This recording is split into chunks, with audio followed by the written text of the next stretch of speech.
Big Apple, 3 a.m.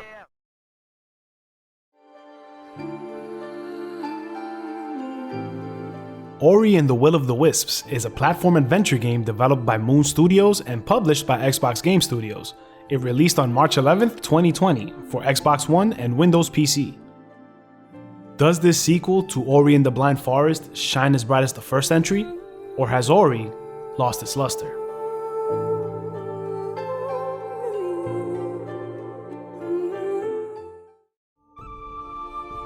After the events of Ori and the Blind Forest, there was a new addition to Ori's family, Ku the Owl, the last remaining offspring of Kuro. Ku was born with a damaged wing, which prevented it from flying. After repairing Ku's wing by literally taping it with one of Kuro's feathers, Ori and Ku decide to test it out by flying all across the land. They should have checked the weather forecast first, because they end up flying straight into a thunderstorm, wrecking Ku's wing in the process and separating Ku from Ori.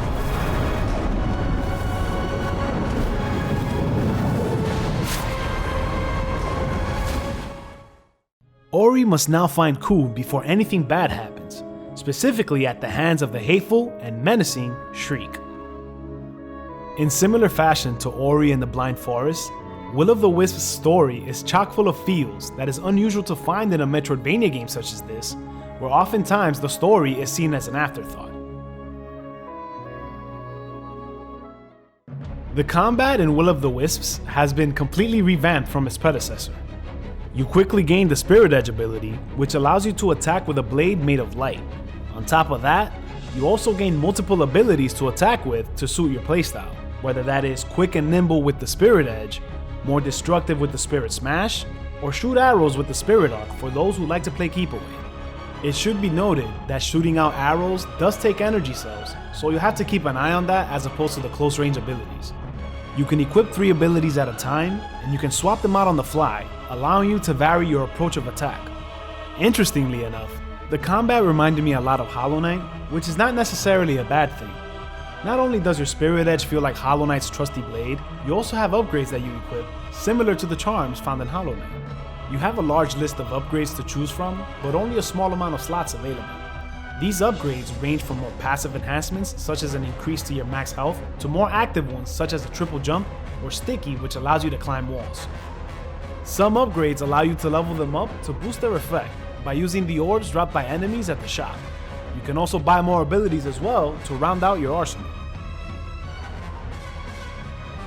The world in this game is huge, which feels like it is twice as large as its predecessor.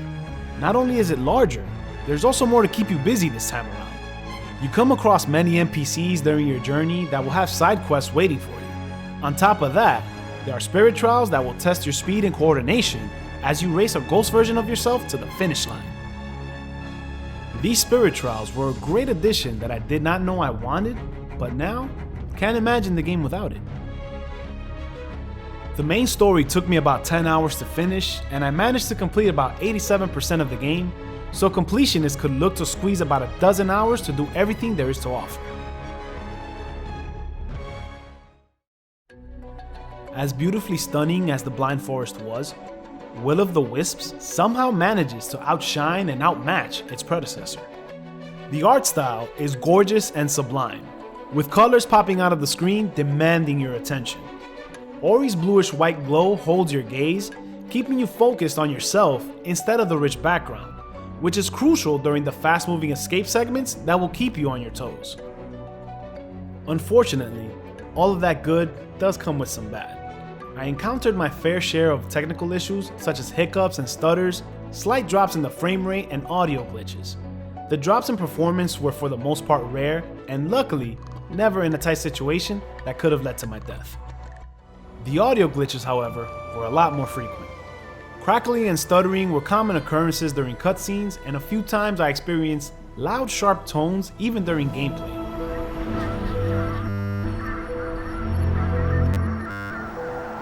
It was a bit of an annoyance to say the least, but it doesn't take away from the beautifully captivating score. Now I do expect these technical issues to be corrected in a future patch, although there isn't anything game-breaking that diminishes the experience. Before Will of the Wisps released, I replayed Ori and the Blind Forest and came away thinking that if Moon Studios manages to keep the formula that made it so great but adds a little bit more to the combat, then we have another winner. Instead, they completely reworked the combat from the ground up, added side missions and time trials to add to the replayability, increased the scale, all while improving on the pacing of the game. There's plenty of heart in this game, and I'm not just talking about the tear-jerking moments that fill it from start to finish. Ori and the Will of the Wisps looks and plays like a passion project, and you can feel the love that shines through. I give Ori and the Will of the Wisps an A.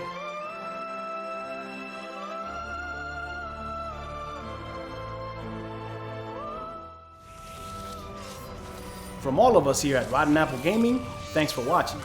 Feel free to like, comment, subscribe, and ring that bell to stay updated on future videos.